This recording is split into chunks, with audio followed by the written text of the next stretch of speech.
many of us don't experience. As a result, people with autism and other developmental disabilities are not always exposed to everyday activities that many of us take for granted.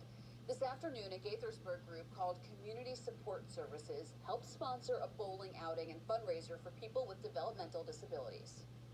When you have a child with a IDD, which is intellectual developmental disability, or autism, your life just changes dramatically. And then if you have other children who don't, just trying to meet the needs of everybody is exhausting.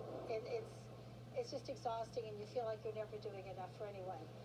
My children were about 5 and 8 when we found CSS, and they really kept my family intact. Our mission is to try to, as much as possible, help individuals out in the community interact, integrated, just so that they can experience the daily pleasures that we all can experience. So great when you find that support. This is the 4th year Community Support Services has helped sponsor this event.